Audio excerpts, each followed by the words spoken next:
Hey guys, it's Caleb, and today I wanted to talk about. Welcome back to the pink side, by the way. Today I wanted to talk about how to do lectures during a disciplinary session. So lectures before a spanking, lectures during a spanking, lectures after a spanking, and so on and so forth. And I also wanted to talk about this concept of quiet spanking, right?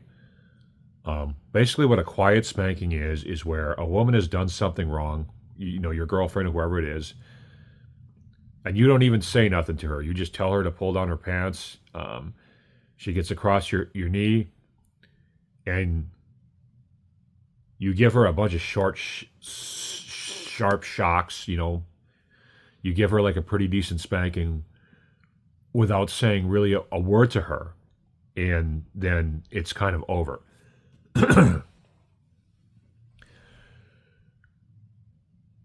Here's how I feel about silent spanking. And like everything else in the domestic discipline community, like most of my opinions, mine here is more nuanced than you might believe.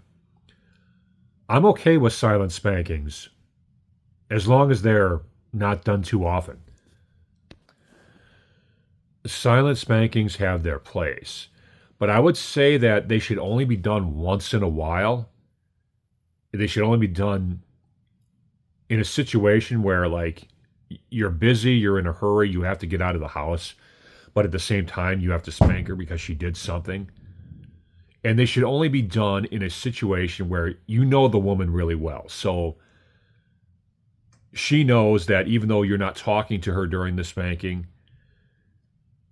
there's already a bond there. She knows you're doing this out of your care for her and not just spanking her to spank her, right? And it takes time to build those bonds. So I would never really do this with like a girl I haven't developed a strong rapport with. For example, when I was in the business, I would have never done this with one of my clients, right? So, um, but my feelings on silent spanking, I've seen people say don't do it ever.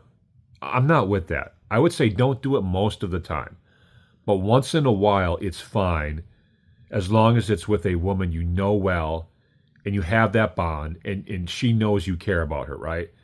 But just don't make a habit out of that. Now, with regard to lecture during the spankings, there's also really just no one way to do this. A lot of guys like to give a kind of like a long lecture first, like make their woman stand in front of them to discuss why they're being spanked and have that little conversation. Then during the spanking, they don't say nothing.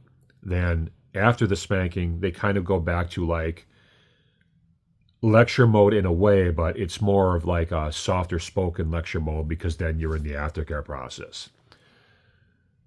And that's a good way to do things. That's fine if that's what works for you. Me personally, how I do it, and this is just how I do it. I'm not saying that this is the perfect way to do it because, again, with everything else in DD, there is no one perfect way to do things.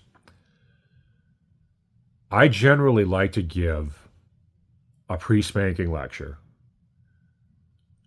but I don't make it too long because I like to pepper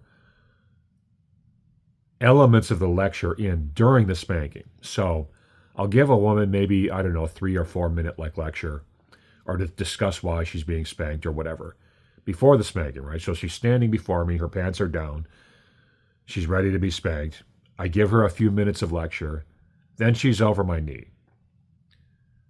I throw a few slaps down and I start letting her know that I care about her and that's why I'm doing this. Throw down a few more slaps, ask her why she did what she did in the first place.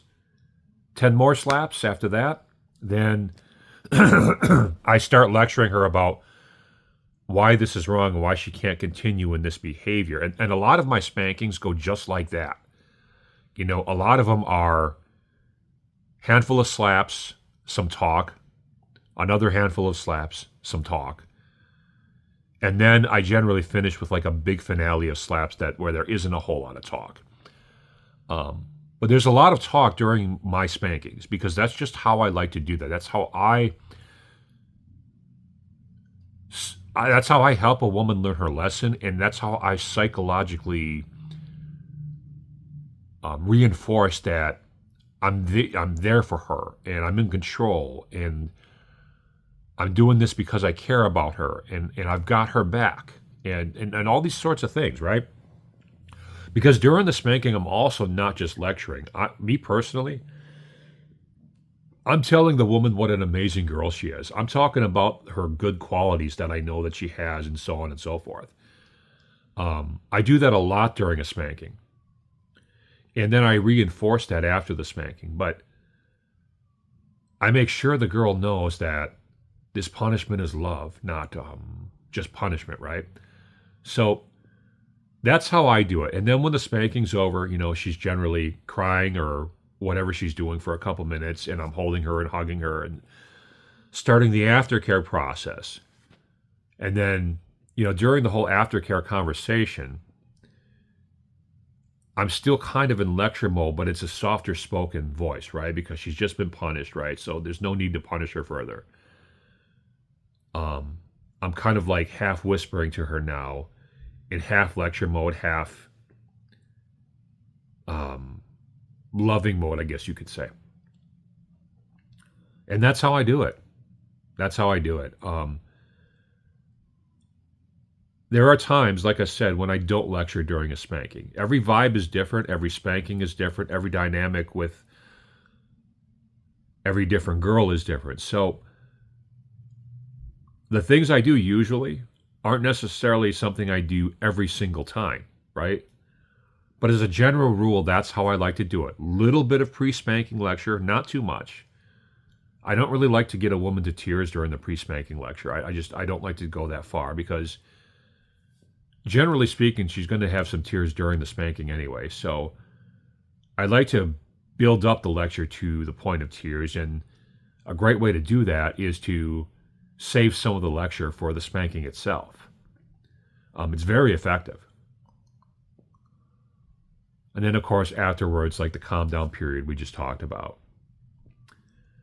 Now, you might have a different way of doing things, a way that's worked for you.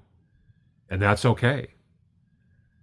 There is no one way of handling this part of the process, so long as you're mindful of what you're doing and then you're mindful of the fact that what you're doing is having a positive psychological effect on your woman instead of a negative one.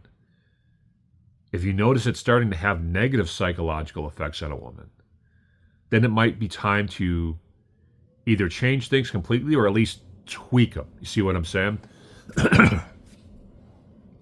But this is what's worked for me. And this is how I create a loving environment while I'm disciplining a woman. So that's my take on this stuff today, guys, and I will talk to you soon.